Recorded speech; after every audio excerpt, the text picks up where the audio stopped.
Ние сме Мони и Цецо и от 3 години живеем на село. След като 15 години живяхме в Канада, осъзнахме, че американската мечта не е за нас, защото си имаме друга – българска. Мечтаехме да живеем на село, да отглеждаме част от храната си сами и да вдъхнем живот на някоя стара къща. 3 години по-късно всичко това вече е факт и наричаме тази 100-годишна къща наш дом. След като приключихме с вътрешния ремонт, който направихме сами, започнахме да облагородяваме и отвън. Сега строим навес и мечтаем да си създадем уютно място, на което да отмаряме и да се радваме на добре свършената работа.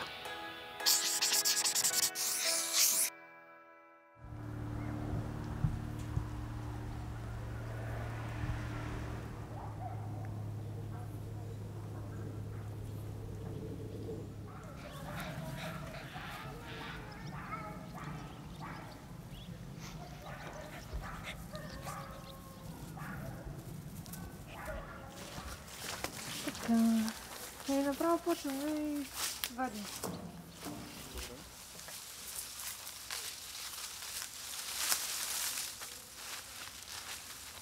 Здравейте, другарчета! С Цеци тази седмица започваме да прибираме градината, докато чакаме материалите за навеса да дойдат. И решихме да отделим един ден. В един ден ще успеем да се справим с всичко, което е готово за премахване от градината. Решихме да разчистим, защото обикновено винаги се стараем всяка година до 26 октомври, до Димитров ден, градината да е прибрана, да е фрезована, да е наторена, всичко да е готово и да е готова за зимата. След Димитров ден времето се разваля, става много кално, не може да се работи в градината, така че винаги си го поставяме като цел до 26 октомври да оправим всичко. Може да си помислите, то 26 октомври толкова е далеко, обаче си има доста работа по градината, както когато я правим на пролет, така и когато я прибираме сега. Днес сме решили да наваксаме с колкото работа можем и полека-лека, докато дойде време там до 26 да отмятаме задачки всеки ден по-малко. Ти как се чувстваш за това, че прибираме градината? Ще липсва ли или вече си готов за есента? Готов съм за есента. По принцип се надявах да имаме повече продукция. Картофите не се получиха много добре, но няма значение. Царевица, тикви, нищо не се получи. Просто не се получиха много добре, но няма значение. Това е градинарството. Един път се получава, един път не се получава. Просто трябва да се примирим с този факт. И до година пак, нали? С нови надежди. Да.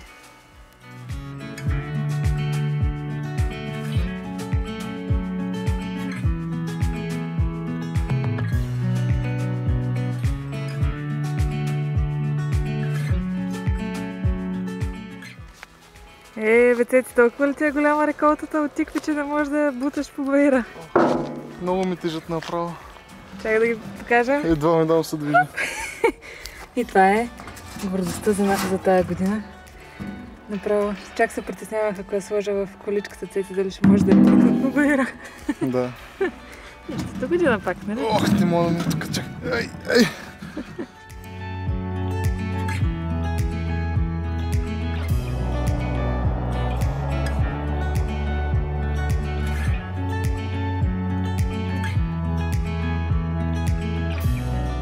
Разчистихме царевицата, която беше там. Обрахме тиквите, разчистихме тук пащърнака, където имаше, разровихме да видим. Оказа, че почти няма никакъв. Тук махнахме мрежата за граха, махнахме боба, махнахме кейла, босилека и долу краставиците. И сега това, което остана, е тук имаме една лехичка с чесон, която не успяхме да извадим миналия път, като го правихме това. Сега отиваме да извадим и нея и сме готови.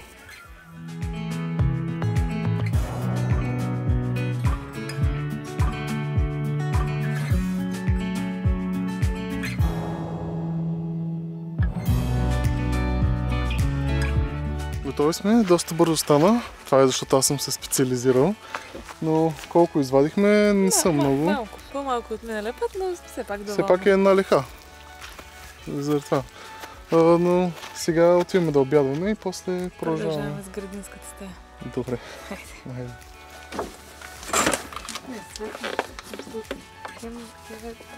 Ти усещате ли усещате?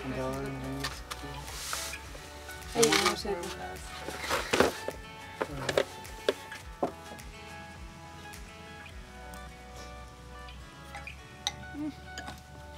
Много пари.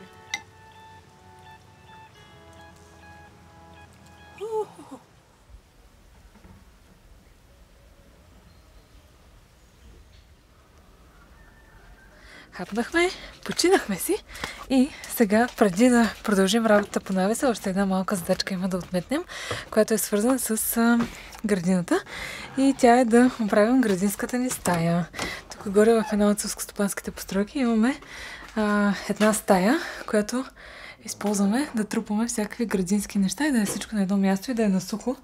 И цяло лято в бързината влизаме, мятаме някакви работи, излизаме. Влизаме, взимаме някакви работи, навсякъде става и така. И сега е време да я оправим, да я подредим.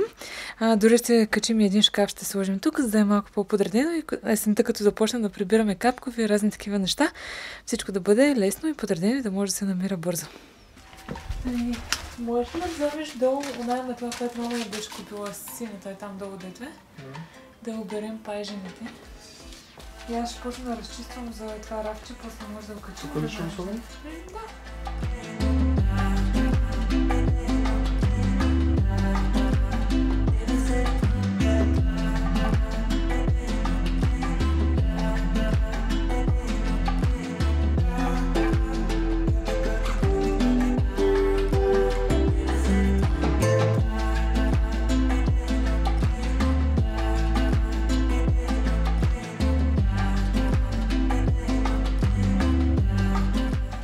Един час по-късно съм готова. Ти готов ли си? Почти. Искаш да дадеш да видиш как се получи вътре? Добре, ето. Нямам сега. Да. Много хубаво. Това така си изглеждаше преди да започне градинарския сезон. Да, пролетта. Имаше място навсякъде. Да, може да се стъпва, може да се минава, не трябва да ходиш на пръсти. Добре, добре. Две неща най-много ми харесват, не знам ти какво мислиш. Тук може да си виждам всички саксийки и различни съдове, които имам за правене на разсъд. И тук може да си намериш лесно всички препарати, които ти трябват. Супер. И сега какво? Аз мога да се работя по навеса, така ли? Да. Супер. Айде, започвам.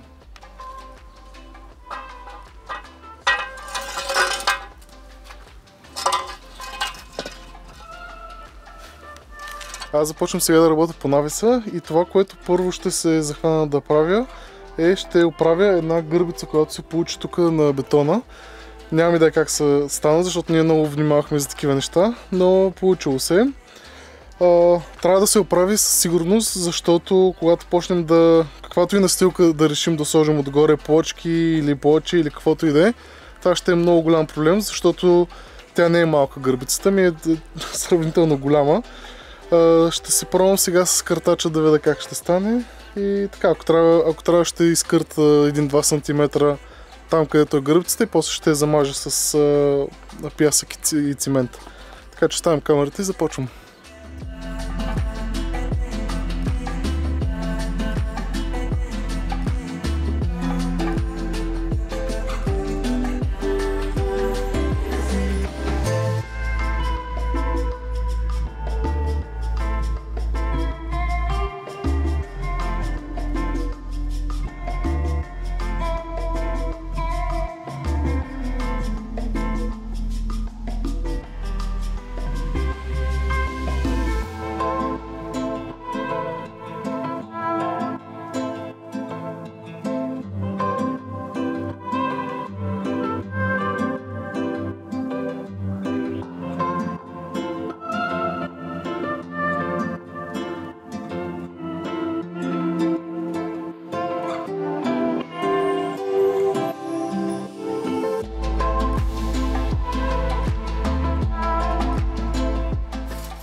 Много добре се получава, много съм доволен. Това, което сега правя е минавам с нивелира и го поставям в това каналче, което съм изкъртил и проверявам за такива по-високи части, които евентуално може да съм пропуснал. Защото това е много важно, защото ми се е случвало много пъти, така деца, буквално едно камъче да стърчи нагоре, като сложиш нивелира и той играе. Но да, много добре се получава. Радвам се, че го направих, защото сега ще си улесна работата за напред.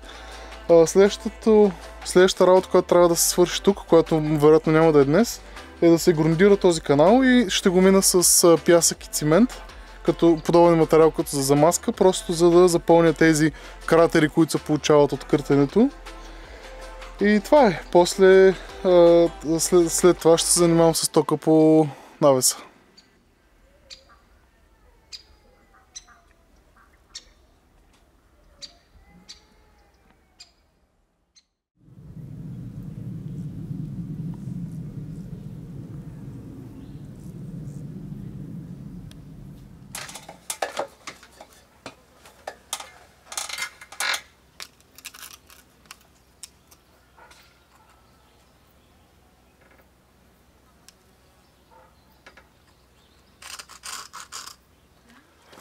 Нали говорихме тук да бъдат ключовете, които да контролираме осветлението. Само че тук трябва да има колона. Точно е тук. Въпросът ми е дали отляво или отдясно да са. Не, отдясно, защото като излезеш да може и те да направиш. Okay. Не да трябва през колоната.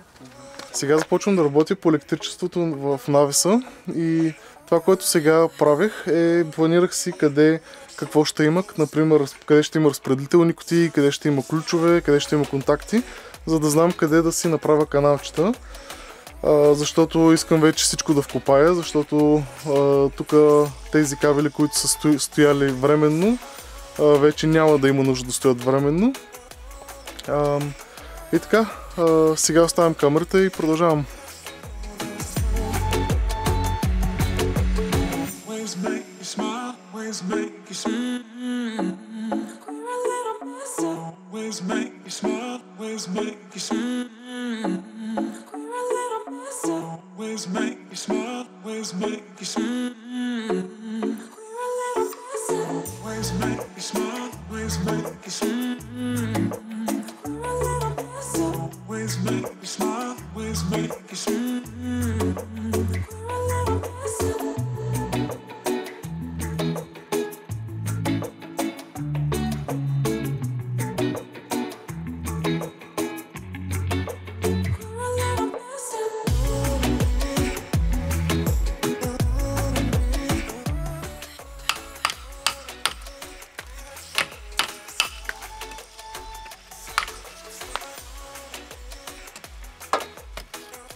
Готов съм, много добре се получава, много съм доволен.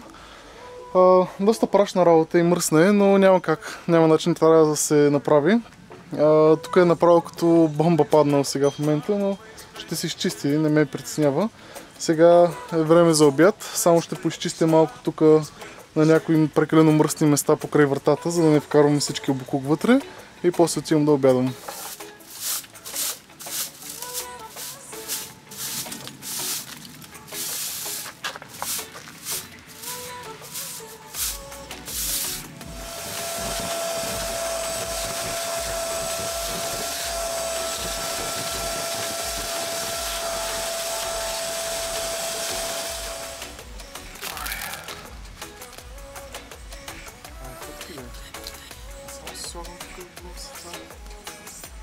Наобядах се, починах си, смених си дрехите, защото преди обяд се изкъпах, защото бях целия прашен и не исках отново да си слагам прашните дрехи.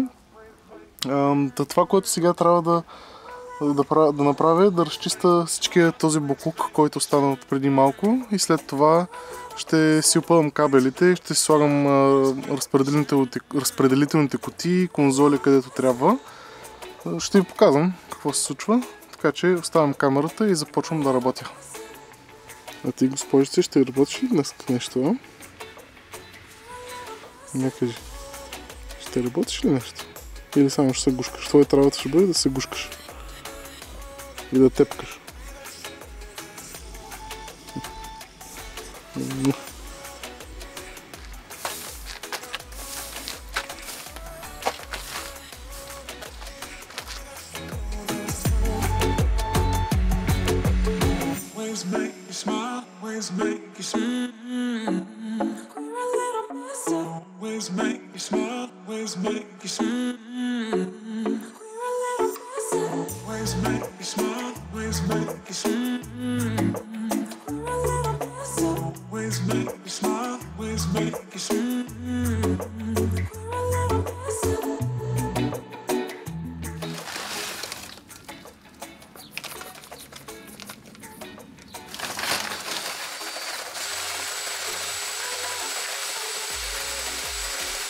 Сега си забърках малко лепило за плочки или теракол, както се казва. Открил съм във времето, че това според мен най-добре залепя конзоли и разпределителни кутии в тухла, в тухлени стени. Пробвал съм с гипсово лепило, обаче се отлепят и въобще не става хубаво и отделно, че много бързо съхне. С това съм ставал най-доволен. Така че сега ще залепя всички тези неща и после продължавам с кабелите.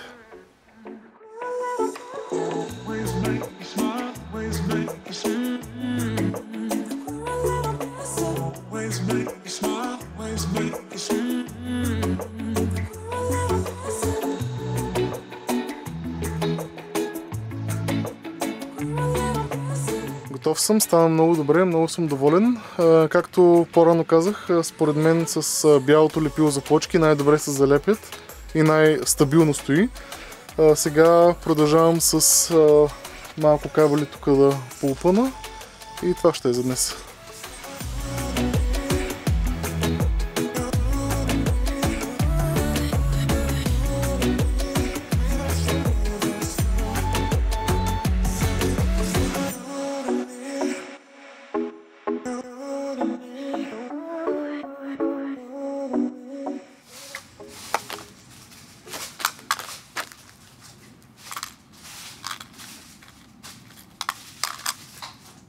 Времето доста напредна и не достатъчно работа свърших, така че мисля, че мога вече да спирам.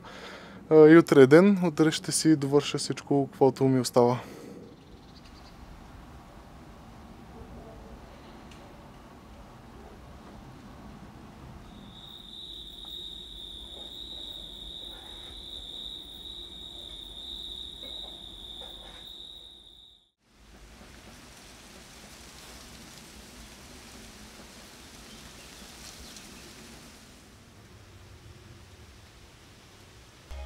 Днес е перфектен ден за работа, защото е облачно и е доста хладничко. Днес продължавам да работя по тока, тук за навеса. И ще се опитам днес да го завърша, за да може и тази работа да не се махне от главата. Остава да се навържат кабелите и също така да се измаже. Това, което може би най-много време ще отнеме е измазването, но ще видим. Сега оставям камерата и започвам.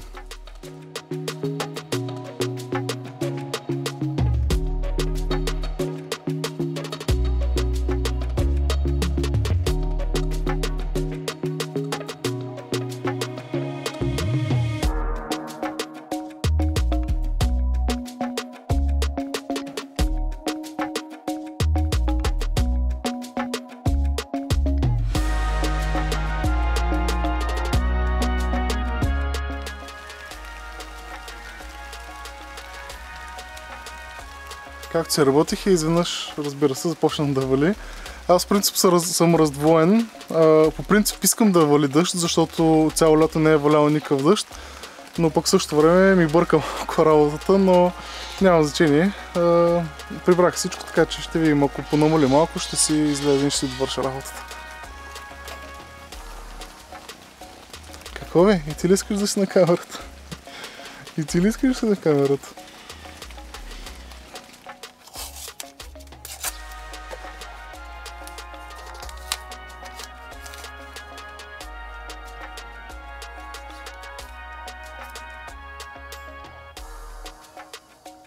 Дъжда спря и аз съм вече отвън и работя. Това, което исках само накратко да обясня, е, че е много важно при разпределителната кутия да си отбелязвате всеки кабел какъв е. Това е особено важно в разпределителната кутия за осветлението, защото там все пак трябва да знаете кое осветление искате да изключвате с ключа. И също, ако има повече от един ключ, просто да знаете кой къде е. Така да, това исках само да кажа. Аз сега продължавам, ето тук отзад зад мен имам още един малък кабел, който трябва да прекарам и после продължавам нататък.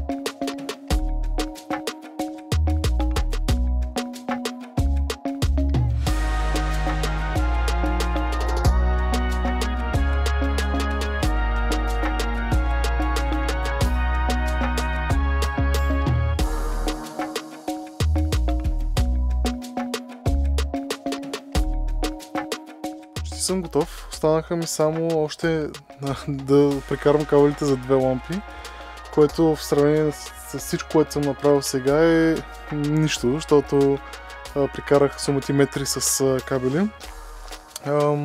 Доста бавно върви, едва ли днеска със сигурност няма да мога да измажа всички канали, затова съм се примерил, че няма да успея да го направя това. Ще го направя в друг ден. Сега само ще си довърша работата и после ще ви покажа какво съм направил.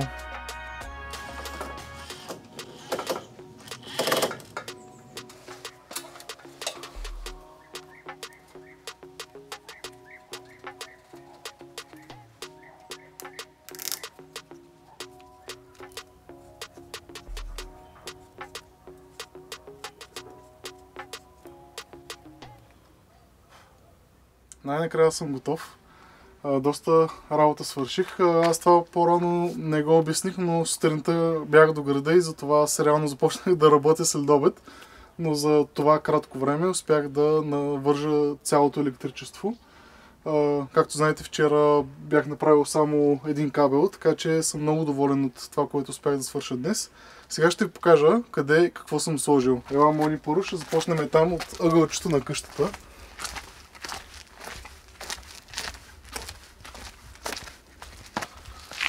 Тъй като Мони каза, че иска да има осветление тук от тази страна на къщата, сложихме тук един кабел за осветление. Също нагоре решихме да вкопаем кабела, който е за антената. Така че отиваме нататък, Мони. Тук ще има контакти в навеса и също ето тук. Аз мисля, че винаги е добра идея да има малко допълнителни контакти на различни места, защото винаги някъде за нещо трябва. Тук и там ще бъдат тройни контакти. И другите две неща тук в навеса ще са осветление. Ето тези кабели съм ги оставил за осветление. Умишлено съм навил и съм оставил по-дълъг кабел, защото вероятно тук ще трябва да бъде в центъра на навеса. Така че аз съм се измерил и знам колко кабел съм оставил там. И другото е това, което успях да направя, е да си вкопая всички кабели, които бяха преди отвън изкарани. И също си сложих тук взехме ключ троен, който ще контролираме цялото осветление нататък към къщата, тук отпред и също в навеса, така че като излезеш да ти е удобно от тук да се контролира. То реално това ми отне най-много време, може би бих казал. И това е. Много съм доволен. Единственото нещо, което остана утре е да измажа всички канали с Хурсан.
На следващия ден измазах всички канали с Хурсан. След като материалът изсъхна, което беше след 24 часа, навързах контактите, монтирах лампите, сложих ключа за осветлението и прибрах всичко в разпределителните кутии.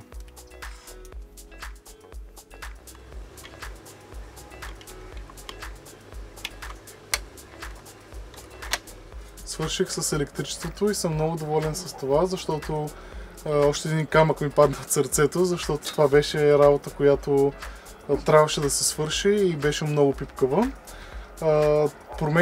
Когато правихме електричеството, искахме да направим няколко промени.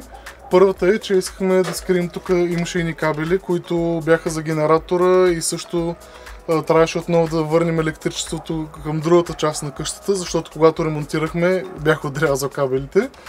И втората промяна, която много искаме да направим, е да си контролираме цялото осветление на къщата от един ключ, който да е тук близко отвънка. Отвън. Да уточним. Да, осветлението отвън, да го контролираме от един ключ, като примерно ето това е за другия край на къщата, средното е за тук и за задната част на къщата и последното сме го ставили да бъде за навеса, за осветлението на навеса. И това е, аз лично съм много доволен. Следващата работа, която вероятно ще трябва да оправя е тук трябва да оправим къщичката на таблото за електромера. Вратичката е правилната. Да, но това ще бъде в следващото видео, няма да бъде в това. И това е. Кажи за фасадата, че много хора питат. Сега особено както си я нашарил с тези канали. Значи, много хора ни бяха попитали дали смятаме, и много често ни питат, дали смятаме да правим нещо с фасадата на къщата. И отговорът е да, че искаме да правим. Но сега няма да бъде, защото имаме други неща, други проекти, които искаме да направим, така че това ще бъде проект в бъдещето. Малко на по-заден план става. Да. Но да, искаме да го направим и даже аз имам идеи да го направим така примерно да има дървен елемент, да бъде по-красиво. Но ще видим в последствие.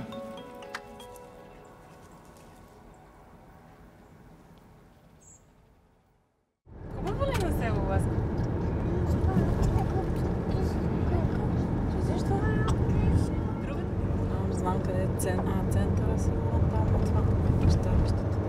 Добро утро! Днес сме с комата, малката комичка и малкия комец в едно село Крамолин. Днеска 6 септември има събор на Деветашко плато. Казва се 9 песни от избора. Празник на всички българи. Да. И отиваме на събора, за да ги подкрепим и да се разходим и да видим какво има тази година. Събора е много интересен, защото 9 села на Деветашко плато го организират и идеята е да участват самодейци от тези села и да представят тук местен фолклор, обичаи, традиции и така нататък. И всяка година е много хубаво. И в различно село. И в различно село, да. И сега отиваме там.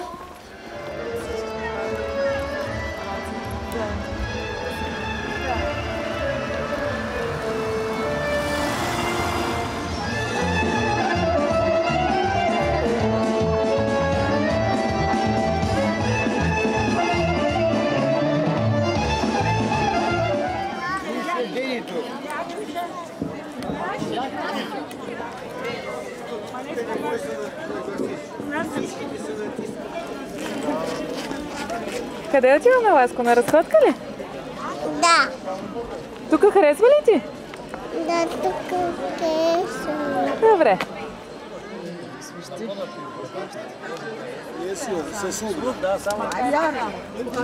Добре. Мамо, искаш ли лъчно?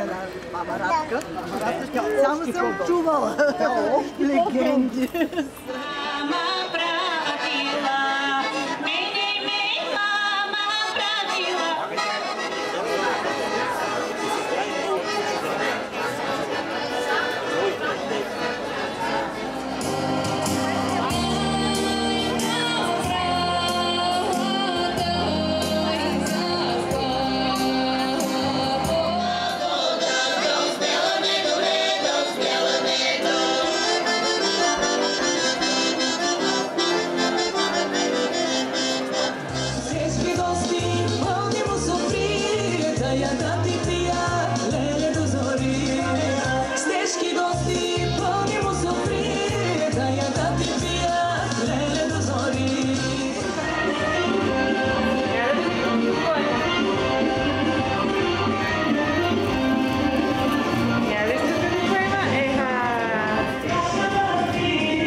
Това наистина беше много хубаво, много шарено. Този път имаше доста малко занаячи. Не, то хора остави, ама много малко занаячи, но по принцип това, което си мислех, че е хубаво да споменем, е много е хубаво да посещаваме такива малки местни събори, защото на тях ходят някакви производители, които често нямат социални мрежи, нямат такива неща. И единственият начин, по който можем да ги подкрепим тези хора, е точно на такива събития, защото те само там ходят. Така че е много, много ценно и много хубаво и шарено, такова разнообразяващо. Много ни хареса. И сега се прибираме вкъщи. Да. Това е всичко от нас за тази седмица. Надяваме се видеото да ви е харесало, да ви е било полезно, да сте научили нещо ново. И да сме ви усмихнали. Да.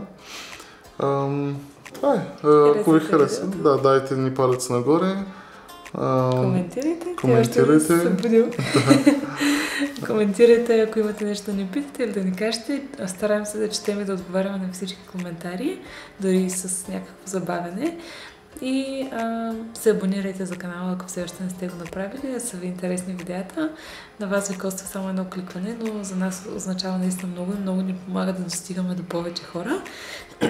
И ще се видим следващата неделя в 10 сутринта. Чао, чао! Благодарим ви, че отново бяхте с нас. Ако обичате да си приготвяте вкусна храна от дома, можете да ни подкрепите, като си закупите нашата книга «Българска веган кухня».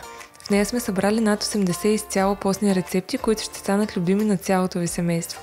Без значение дали сте вещ кулинар или тепърва прохождате в готвенето, тази книга ще ви вдъхнови да се храните здравословно. Линк към нея ще намерите в описанието под видеото. Не забравяйте да се абонирате за нашия канал с камбанката, за да не пропускате видеята, които споделяме. На вас ви отнема само едно кликване, но за нас означава наистина много. Ако имате време и искате да се потопите в нашия живот на село, можете да откриете още интересни видеа тук. Благодарим ви!